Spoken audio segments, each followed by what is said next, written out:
Video-video terakhir saya banyak membahas tentang Nikola Tesla. Semua kaitannya dengan alam bawah sadar, dengan kekuatan pikiran. Ada kata-kata bijak dari Nikola Tesla. Dia pernah mengatakan kalau semua kebencian manusia itu bisa diubah jadi listrik, maka itu akan menerangi dunia. Dan saya pikir mungkin itu hanya kata-kata bijak. Ternyata tidak lama lagi pun itu benar-benar bisa dimanfaatkan. Jadi di video ini saya akan bagikan satu rahasia, misteri semesta. Kalau kita bisa memahami mekanisme kerja gelombang otak. Tesla mengatakan, apa yang kamu sebut Tuhan, kalau ilmuwan menyebut itu adalah hukum fisika. Jadi secara sederhana, kalau kamu tahu listrik itu apa, maka kamu akan mengetahui banyak hal. Jadi sekarang ini, kalau orang mau mendapatkan informasi tentang cara, tentang solusi, dan lain-lain, tinggal pergi ke internet, mengetik kata pencarian, semua didapatkan. Jadi kalau kamu dengan internet, kamu bisa menanyakan bagaimana mengerjakan sesuatu. Kalau kamu tahu tentang mekanisme kerja gelombang otak ini, kamu tahu bagaimana cara Tuhan bekerja. Bagaimana segala sesuatu ini dikerjakan. Jadi di video ini saya akan jelaskan yang pertama kali nanti dari sisi spiritualitas. Apa sebenarnya gelombang otak itu? Kemudian berikutnya, apa kaitan meditasi, berbagai fenomena, kemampuan psikis, kemampuan parapsikologi, kemampuan paranormal dengan kerja gelombang otak ini? Lalu apa kaitannya ketika kamu mendapatkan masalah yang berulang-ulang, ternyata itu ada hubungannya dengan alam bawah sadar, dan alam bawah sadar itu diakses kalau kita tahu frekuensi gelombang otak. Dan di akhir video nanti saya berikan sedikit latihan bagaimana kamu bisa mengelola gelombang otak ini. Oke, kalian siap? Tarik nafas panjang, lepaskan, kita akan bahas setelah yang satu ini.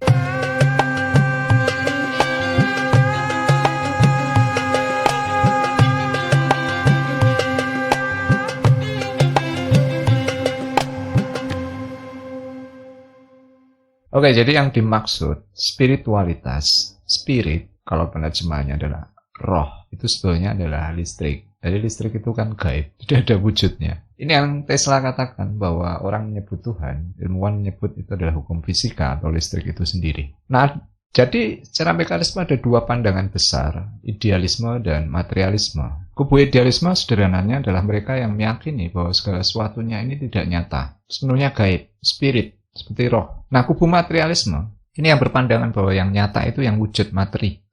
Jadi kalau sisi pandangnya, sekarang di fisika kuantum, keilmuan modern memandang yang nyata itu proton, elektron, neutron. Kalau kubu idealisme, yang nyata itu medan yang menggerakkan proton, elektron, neutron. Jadi semesta ini yang dikatakan 99,9999% kosong, itu adalah medan kekuatan, dan itu adalah Tuhan. Tidak ada wujudnya, gaib.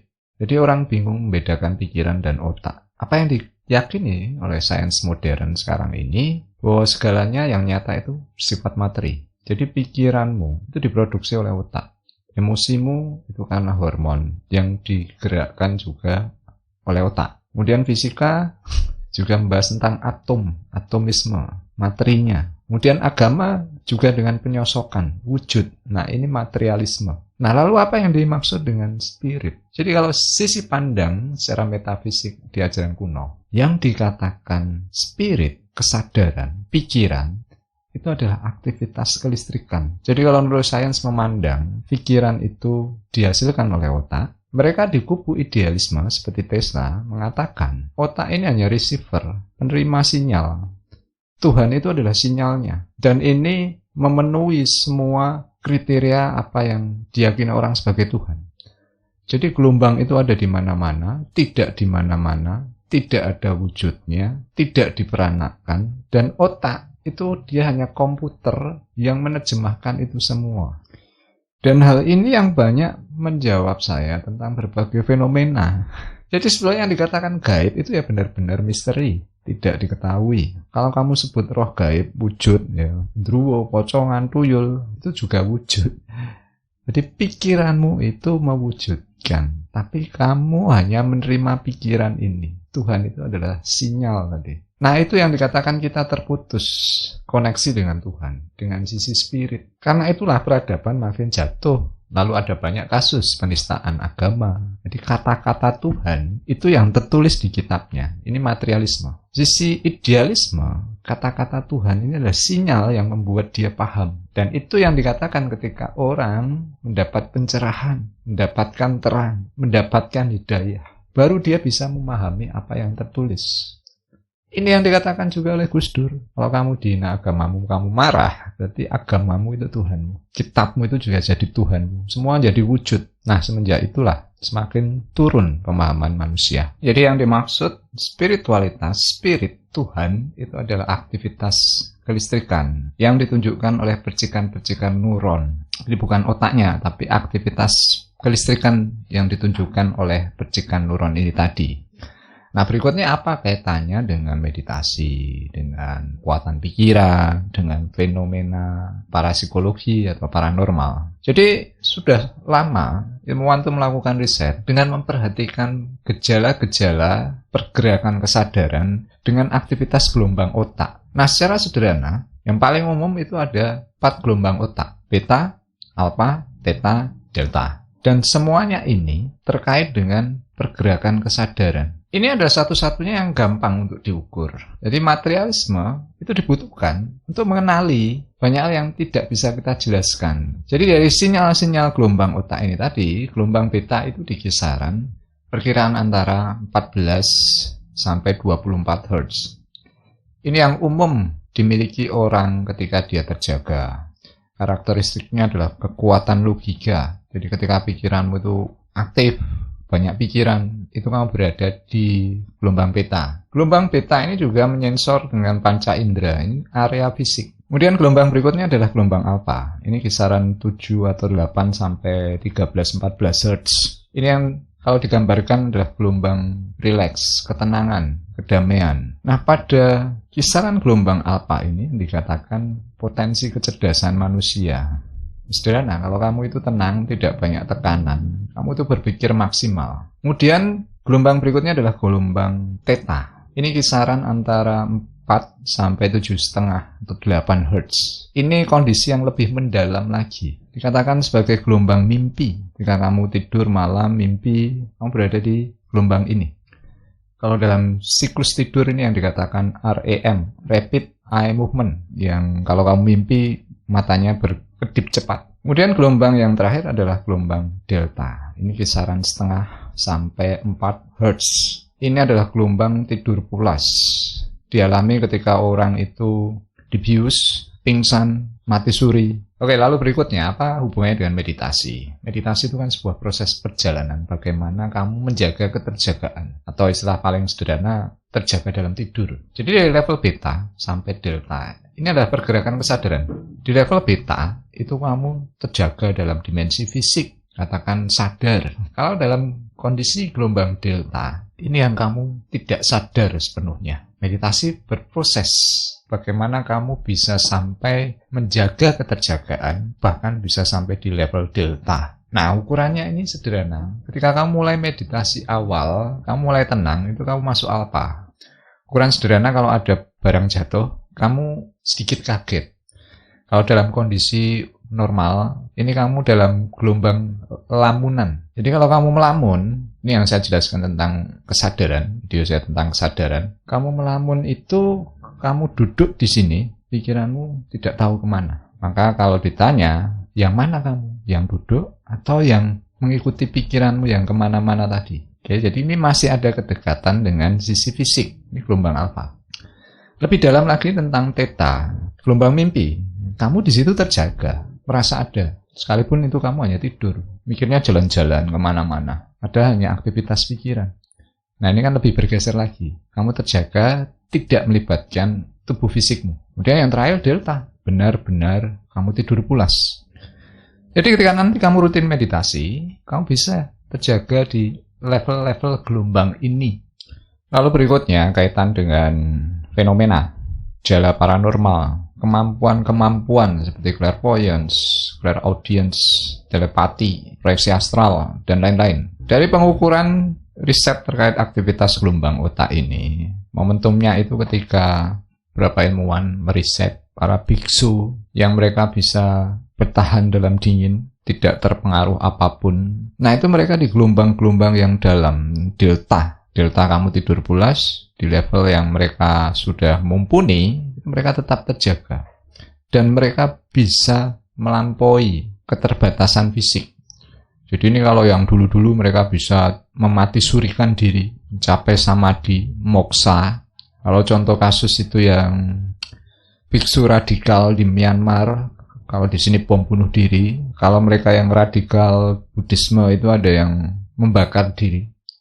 Nah itu wartawan yang meliput, yang sempat viral waktu kejadian itu heran. Dalam posisi duduk meditasi, dia dibakar, itu sempurna. Tidak ada reaksi, tetap tenang. Nah, ini yang kemudian menemukan gejala terkait varian lain, jenis gelombang.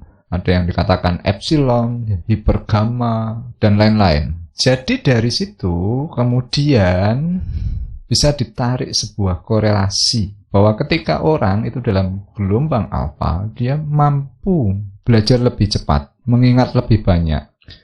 Theta itu ketika orang dihipnosis, dia bisa menampilkan semua ingatan yang bahkan dia tidak tahu. Itu sebabnya ketika kamu bermeditasi mendalam mengalami berbagai fenomena. Kejadian-kejadian intuitif itu di alpha theta. Kejadian yang terkait enlightenment, pencerahan, itu pasti setelah melampaui kekosongan, sempat menyentuh delta. Nah, dari sini terus berkembang. Oke, sekarang supaya lebih mudah, karena ini rumusnya ya, kamu paham tentang pergerakan kesadaran. Ini kamu artinya tahu apa yang diproses dalam meditasi. Jadi sebagai perbandingan dari beta ke delta. Jadi beta itu gelombang yang cepat, tapi lemah. Alpha lebih lambat, lebih kuat. Theta semakin lambat lagi, semakin kuat. Delta sangat lambat, sangat kuat. Maka kalau para biksu bisa memati surikan, bisa menghentikan pernafasan, kerja otak. Idenya dari binatang yang mati suri kalau di musim dingin, memperlambat pernafasan. Jadi sudah tidak ada aktivitas gelombang lagi, tapi tetap hidup. Lalu berikutnya, beta itu adalah gelombang kesadaran berhubungan dengan dimensi fisik. Alpha, theta, delta itu dimensi spiritual, dimensi psikologi. Antara alpha theta ini di level yang saya katakan jiwa, masih ada individualitas di sisi non-fisik. Level delta ini yang spirit, yang melebur, sudah tidak ada perwujudan. Sama seperti tidur pulas atau mati. Kemudian gelombang beta ini terikat ruang dan waktu.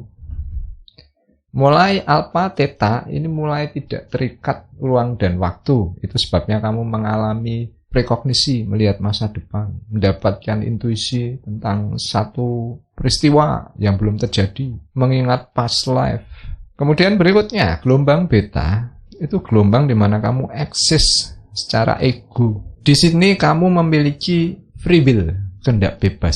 Kalau mulai alpha, theta, delta, kamu tidak punya free will. Nah itu sebabnya nanti melatih keterjagaan itu supaya kamu tetap punya kendali di level kesadaran yang tidak lagi fisik. Nah nanti orang bisa melakukan proyeksi astral, melakukan remote viewing, karena dia bisa mengontrol kesadarannya. Jadi ini hasil riset. Kejadian-kejadian orang yang mati suri, itu mereka tahu apa yang ada di lingkungannya. Tapi mereka seperti tidak terhubung. Ini yang dikatakan tidak ada free will. Dimensinya seperti disekat. Sama kejadian misalnya kamu mimpi buruk. Ya, kamu sudah teriak-teriak. Kamu merasa teriak-teriak. Tapi ya yang di sebelahmu tidak tahu. Karena hanya sensasi. Nah hasil riset itu juga yang menemukan bahwa ternyata beberapa pasien yang mereka dalam koma atau tidak sadar, ketika diberikan sugesti, walaupun mereka tidak merespon, diberi sugesti negatif, itu berpengaruh. Diberi sugesti positif juga bisa berpengaruh. Artinya tidak ada keterputusan di sana. Nah ini yang digunakan dalam hipnosis, NLP, Neuro-Linguistic Programming, seperti itu. Ini yang kamu praktekkan dengan Law of Attraction. Nah jadi sebetulnya belajar paling gampang kalau terkait dengan spiritualitas. Itu kan banyak yang melakukan dengan laku-laku yang penuh penderitaan, puasa, bertapa, dan lain-lain. Padahal apa yang ini capai? Dari hasil riset itu, ketika kamu punya kebencian, gelombangmu langsung turun di level beta. Maka cara yang paling mudah, ya rumusnya sederhana. Kamu harus punya cinta, empati. Ini yang akan mengarahkan gelombang terhubung tanpa batas. Kemudian poin penting berikutnya, kalau di level beta, efeknya itu bisa konstruktif dan destruktif. Itu kenapa kamu melatih visualisasi, imajinasi, kalau praktek law of attraction. Karena kamu punya pilihan, imajinasi yang membuat kamu terbatasi, atau kamu juga bisa mengarahkan imajinasi yang menguatkan dirimu. Itu pilihan. Kalau dalam level apa, theta, delta, dia sifatnya hanya konstruktif. Kamu dapat wahyu, dapat ide. Nah, lalu berikutnya terkait dengan kekuatan tadi. Jadi analoginya itu gelombang beta itu cepat tapi lemah. Gelombang yang lebih dalam, ini efeknya seperti kamu mengalirkan air asam. Jadi misalnya dituang ke atas permukaan yang keras sekalipun, perlahan dia akan membekas kuat, mencengkeram. Jadi itu kenapa afirmasi, sugesti itu kamu lakukan dalam meditasi. Belajar juga kamu harus dalam kondisi alpha. Ingatanmu akan menjadi lebih kuat. Lalu berikutnya, kalau kamu banyak masalah, masalah penyakit, relasi, keuangan, ada kaitannya dengan gelombang otak. Jadi ini secara spiritualitas, di sisi mistik ya. Tadi gelombang kan dijelaskan, setengah ke 4 itu di level delta. 4 sampai 7 theta, 7 sampai 14 alpha, 14 sampai 22 beta. Nah ini mewakili proses perkembangan otak, pikiran, dan eksistensi. Jadi otak itu terbentuk setelah 4 minggu dari ketika sperma membuahi sel telur. Jadi tadi dari setengah sampai 4 itu gambaran spirit itu mulai menempati tubuh perlahan dengan dibangunnya otak tadi. Nah 4 sampai 7 ini perkembangan yang lebih lanjut.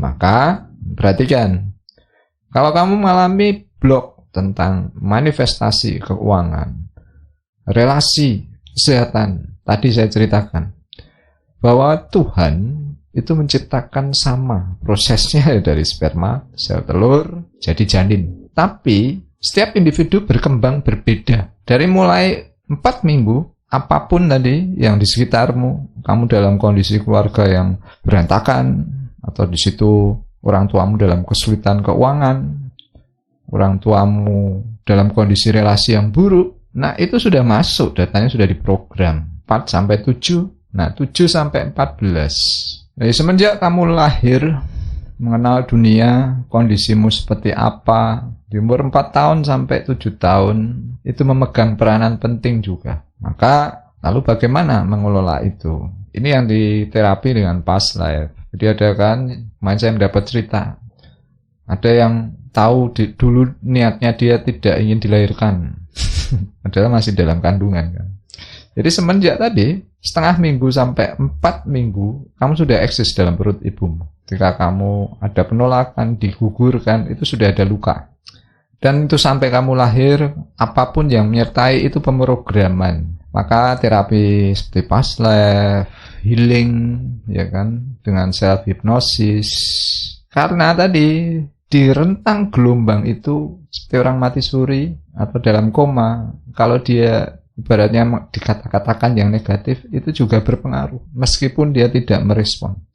Jadi ini kaitannya dengan jalan hidupmu yang banyak masalah. Ada kaitannya dengan apa yang terjadi, yang terprogram dalam komputer pikiranmu selama fase-fase itu. Oke, lalu sekarang bagaimana langkah sederhana kamu mengolah gelombang otak ini tadi? Jadi poin pentingnya, kekuatan gelombang otak ada di alpha dan theta. Kamu lakukan pemrograman ini. Langkahnya hanya sederhana, menghitung mundur, melamunkan suatu hal yang indah, kemudian memberikan afirmasi. Oke? Jadi silakan kamu duduk dimanapun, semakin itu rileks dan tidak membawa kamu mengantuk, itu lebih baik. Kemudian mulai setelah duduk berapa saat, ya kan, sama seperti kita meditasi mistik, ya kan, kamu masuk dulu di awal fase meditatif, selalu awali dengan doa untuk perlindungan, doa untuk bimbingan, awali di sana. Kemudian setelah berapa saat masuk fase titik nol, kesadaran sederhana. Nah kemudian lakukan hitungan mundur dari 50 ke 1. Sembari kamu memejamkan mata, hitung 50, 49, 48, 47, sampai 1. Setelah kamu sampai 1, biarkan dirimu beberapa saat dalam kondisi yang sudah tenang ini. Kamu lamunkan bebas yang membuat kamu sangat nyaman. Tempat yang indah, suasana yang indah. Kemudian sembari tadi kamu ada di kondisi yang sangat nyaman tadi, penuh keindahan, kamu katakan dalam batin. Setiap hari, dengan jalan apapun, saya menjadi lebih baik dan lebih baik lagi. Ucapkan beberapa kali saat kamu dalam kondisi ini. Ini kondisi alpha theta. Lalu setelah berapa saat, kamu mulai kembali ke kondisi kesadaran biasa.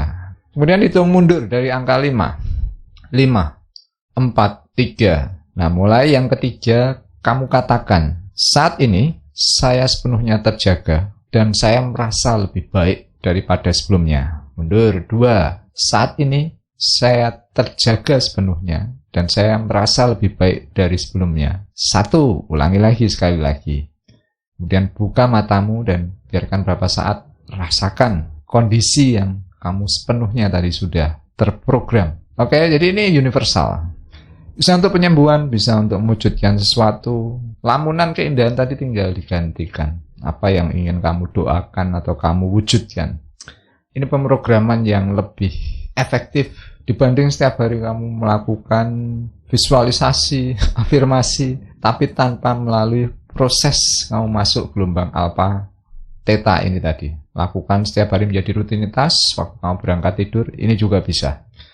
Oke, sampai di sini dulu materi ini. Kalau kalian suka, kalian berikan like, berikan komentar. Kalau ada suatu hal yang mungkin ingin kalian tanyakan, silahkan bagikan. Terima kasih sudah menyimak. Kita akan ketemu di video yang lain. Selamat bermeditasi, selamat bermain jiwa.